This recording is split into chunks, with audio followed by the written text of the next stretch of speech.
We are Campus Attic, by fans, for fans, racking up points on points on points, son. That's what we're talking about this week. Points. You see, Oregon football these days seems to be resetting the record books on a weekly basis. Every broadcaster talking about what Oregon did this week that reset this something or other. But there's two records that Oregon has that they haven't come close to touching in almost 100 years, and likely never will. Let's take a look at the most points Oregon ever scored in a football game. The Oregon Ducks racking up 60 points a game seems kind of old hat now. There was a time, though, when winning the game was just good enough. Now, though, anything less than 50 and fans seem disappointed, wondering what's wrong with the team. I mean, come on, they're only winning by 40 points. They clearly suck, right? It's time for the student section to empty out and hit the post-game party at Taylor's by halftime. To start the 2013 season versus Nicholls State, Oregon set a new record for most yards in a game in program history, along with several other marks. And fans complained that they weren't playing well enough. That makes it kind of scary to think what fan expectations might have been if the starters were left in for a full 60 minutes and the team was rolling. But even then, could they match the all-time mark? Not likely, because for all of the 60 and 70-point wins that have come to be expected today, it doesn't even come close to the highest scoring game in Oregon history. For that, we have to travel back a century, to 1910. Oregon football only played 5 games in the 1910 season, opening the year with a 12-0 win over Oregon Agricultural College. That's Oregon State today.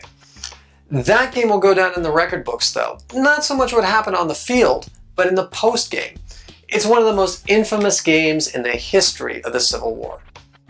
Following Oregon's victory in Corvallis, a riot broke out between the opposing fan bases. It was a fight that continued all the way to the train station before Oregon fans could escape. Because of the incident, the 1911 Civil War game was canceled outright. It was simply deemed too dangerous to play.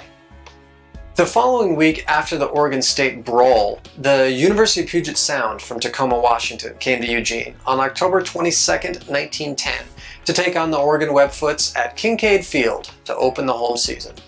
Now, thankfully, Puget Sound wouldn't put up anywhere near the fight that OAC had the previous week, both during and after the game. Kincaid Field, by the way, stood where the Memorial Quad is now on campus. That's the open space between Johnson Hall and Condon Hall. There's a small plaque that's northwest of the Museum of Art that marks the area as the place where Kincaid Field once stood. Hayward Field replaced it for football in 1919. Kincaid Field was a place known for mud. It was the mix of a lack of turf and the fall rains that reduced it in late season games to nothing more than a pigpen slop, where it was known that on occasion the ball would actually get lost in the mud after pileup, and some players nearly drowned at the bottom. There wouldn't be any slowdown, though, due to field conditions on this day, October 22nd, 1910.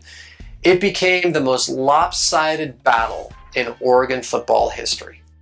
Led by Charles Taylor, Oregon made Puget Sound look like a Pop Warner team playing an NFL squad, running over, around, and right through them. Oregon wasn't trying to run up the score, but Puget Sound was so inept, they couldn't help it. By the end, the scoreboard read 114-0. Right halfback Charles Taylor's stat line was just ridiculous against Puget Sound. He scored 7 touchdowns in the game.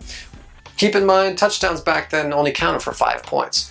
He also kicked 14 extra points and 1 field goal, for a grand total of 56 points scored in a game by just 1 player. Taylor's individual scoring record remains the most points scored by an Oregon player in a single game. And the team total is more than 40 points more than any other tally the Ducks have had in a game before or since. Charles Taylor became a star, really the first Oregon player to earn national accolades and All-American consideration. For perspective, consider this. In order for a Duck player to break Charles Taylor's mark, they would have to score 10 touchdowns in a single game. The closest that anyone has ever come to that is 6 touchdowns in a single game. Saladin McCullough did that in 1996, and so did Kenyon Barner, repeating the feat in 2010. So will anyone ever score 10 touchdowns in a single game to break Charles Taylor's mark? Pretty doubtful. Hey, we love dat, but we doubt that even dat could do dat. Over a century later, Charles Taylor's amazing day and Oregon's 115-point victory over Puget Sound remains an interesting mark in Oregon history, and a pair of great trivia questions. Until next week, remember, it's always game day.